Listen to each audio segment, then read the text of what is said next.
tema a tratar es reanimación neonatal.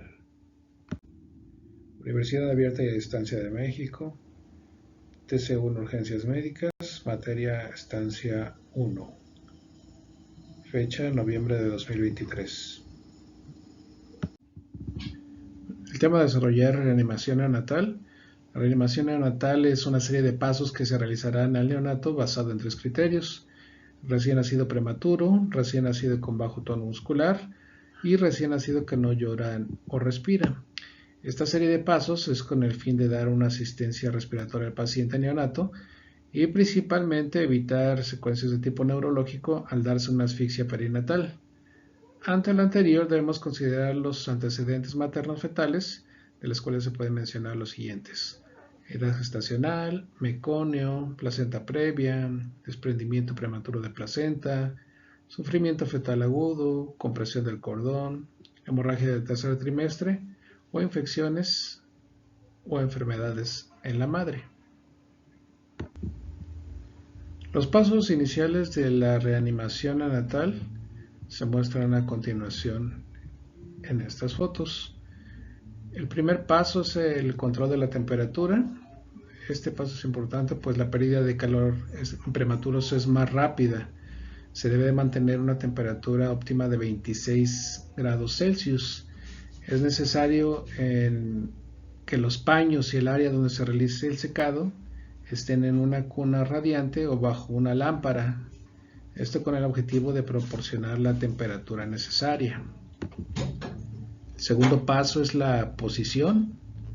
Aquí el recién nacido se debe colocar en la línea media con el cuello ligeramente extendido, evitando la hiperextensión o la flexión del mismo. Para tal o para ayuda se puede colocar una toalla por debajo de los hombros. El tercer paso de la reanimación es la aspiración de secreciones. Se realiza en caso de que el neonato no respire, exista evidencia de meconio o abundantes secreciones, así como disminución del tono muscular. El cuarto paso de la reanimación es el secado. El secado va a iniciar por la cabeza en dirección hacia los pies, con cambio de toallas secas para evitar un gasto energético por evaporación por la gran superficie que abarca la cabeza. Y por último, el quinto paso es la estimulación, que se trata de frotar suavemente las plantas y el dorso de los pies con el fin de provocar un estímulo que desencadene la respiración. Un punto importante es que después del nacimiento aproximadamente del 4 al 10% de los recién nacidos a término y prematuros tardíos van a recibir ventilación a presión positiva, mientras que solamente 1 a 3 de cada 1000 recibirá compresiones torácicas o medicamentos de emergencia. Debido a que la necesidad de asistencia no siempre se puede predecir, los equipos deben estar preparados para proporcionar estas intervenciones que salvan vidas de manera rápida y eficaz en todos los partos. Los siguientes pasos complementarios de la reanimación son los siguientes.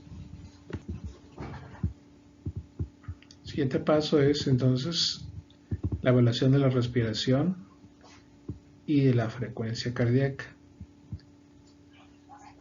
Aquí vamos a ver varios puntos. En primer lugar, vamos a reposicionar la vía aérea. Aquí lo que tenemos que hacer es posicionar al neonato en la línea media con la cabeza hacia el operador, o sea, la persona que está haciendo la reanimación. El cuello ligeramente extendido y una almohadilla o rollo bajo los hombros para mantener en posición la vía aérea. El siguiente punto es la evaluación de la respiración y la frecuencia cardíaca. ¿Cómo vamos a hacer esto? Vamos a observar la respiración espontánea o el llanto vigoroso. Si el recién nacido no respira correctamente, vamos a iniciar el siguiente procedimiento, que es el que se observa aquí. Es la ventilación a presión positiva con la finalidad de favorecer la oxigenación tisular y de esta manera mejorar la adaptación cardiorrespiratoria tras el nacimiento. Debemos considerar dar la ventilación en el primer minuto de vida. Las ventilaciones que demos se dan en una frecuencia de 40 a 60 ventilaciones por minuto, y estas serán efectivas cuando el paciente tenga una respuesta favorable, como lo vamos a observar, con un esfuerzo respiratorio correcto o normal y una frecuencia cardíaca superior a los 100 latidos por minuto. La frecuencia cardíaca se debe tomar en un periodo de 6 segundos y se multiplica por 10. Si esta es menor a 100 latidos por minuto, se inicia la ventilación a presión positiva. Aquí hay un dato importante: todo neonato que no presente esfuerzo respiratorio y una frecuencia cardíaca menor a 100 latidos por minuto, se debe iniciar la ventilación a presión positiva. El último punto en esta imagen o en esta infografía es el uso de oxígeno. Generalmente en los neonatos con esfuerzo respiratorio débil o irregular, pero con frecuencia cardíaca mayor a 100 latidos por minuto, podemos utilizar el oxígeno. También en recién nacidos con signos de dificultad respiratoria. Entre estos podemos encontrar la taquipnea, que son frecuencia respiratoria mayor a 60 por minuto, así como una retracción torácica o quejido expiratorio, pero con una frecuencia cardíaca mayor a 100 latidos por minuto. Y el otro caso es cuando el recién nacido tiene cianosis generalizada. En estos casos, para corregirlo, en primer lugar lo que vamos a hacer nuevamente es reposicionar la cabeza para corregir la vía aérea. La opción más fácil o que regularmente se ocupa en estos casos es la posición de olfateo. El segundo paso a considerar nuevamente es despejar la vía aérea de secreciones, pues es posible que aún existan secreciones que bloqueen la vía aérea, por lo tanto es necesario eliminarlas o reducirlas para permitir una buena ventilación. Aquí el tercer paso es la monitorización de la oximetría de pulso. Para realizar este paso debemos instalar un sensor de oximetría en la mano derecha del neonato y compararla con la tabla que se encuentra aquí. Es una tabla de saturación objetivo en la cual determina los minutos de vida y la saturación que se debe de presentar óptima para cada minuto. El otro punto, como se había mencionado anteriormente, la administración de oxígeno a flujo libre. Esta administración de oxígeno se debe hacer en una fracción inspirada de oxígeno mayor al 21% y se hacen en casos en que la saturación sea menor a la esperada de los tiempos de vida.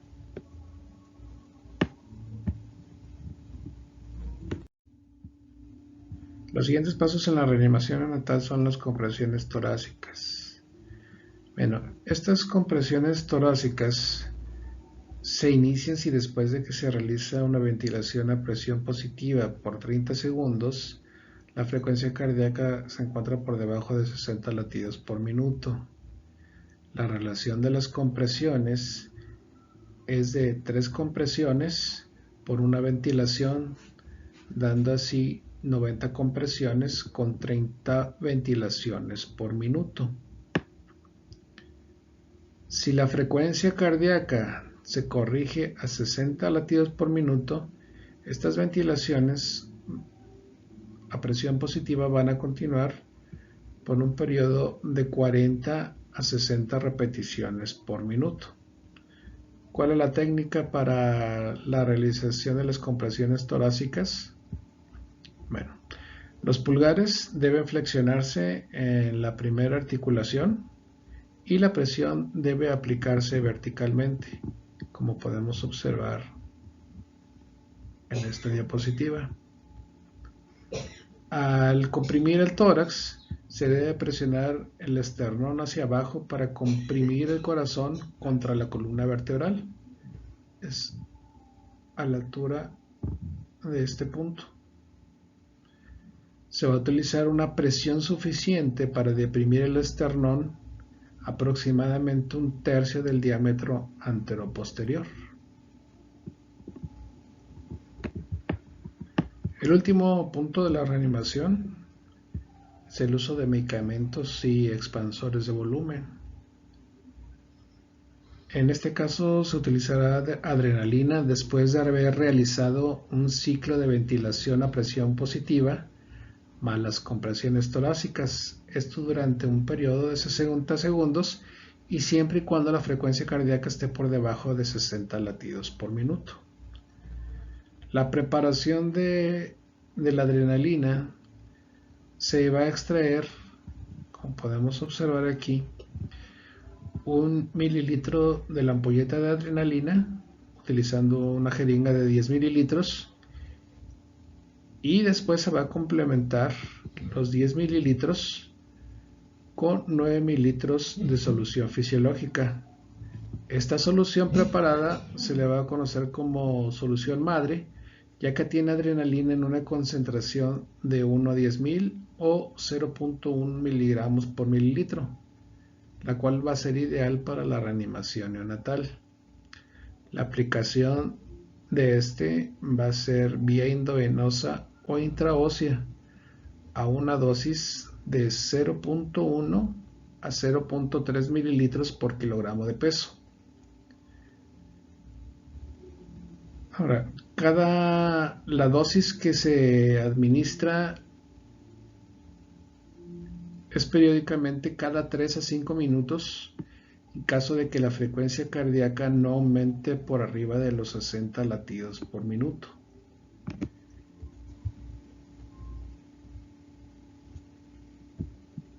En cuanto a los expansores de volumen, generalmente estos se van a utilizar en casos de signos de shock hipovolémico o antecedentes de hemorragia perinatal. Asimismo, cuando ya hemos utilizado la ventilación a presión positiva más la compresión torácica más la adrenalina y no hay resultados óptimos, es cuando utilizamos los expansores de volumen. Aquí, en este caso, podemos utilizar como expansores de volumen el suero fisiológico o el concentrado de glóbulos rojos. La dosis a administrar va a ser de 10 mililitros por kilogramo entre 5 a 10 minutos, ya sea por vía endovenosa o por vía intraósea. Por su atención, muchas gracias.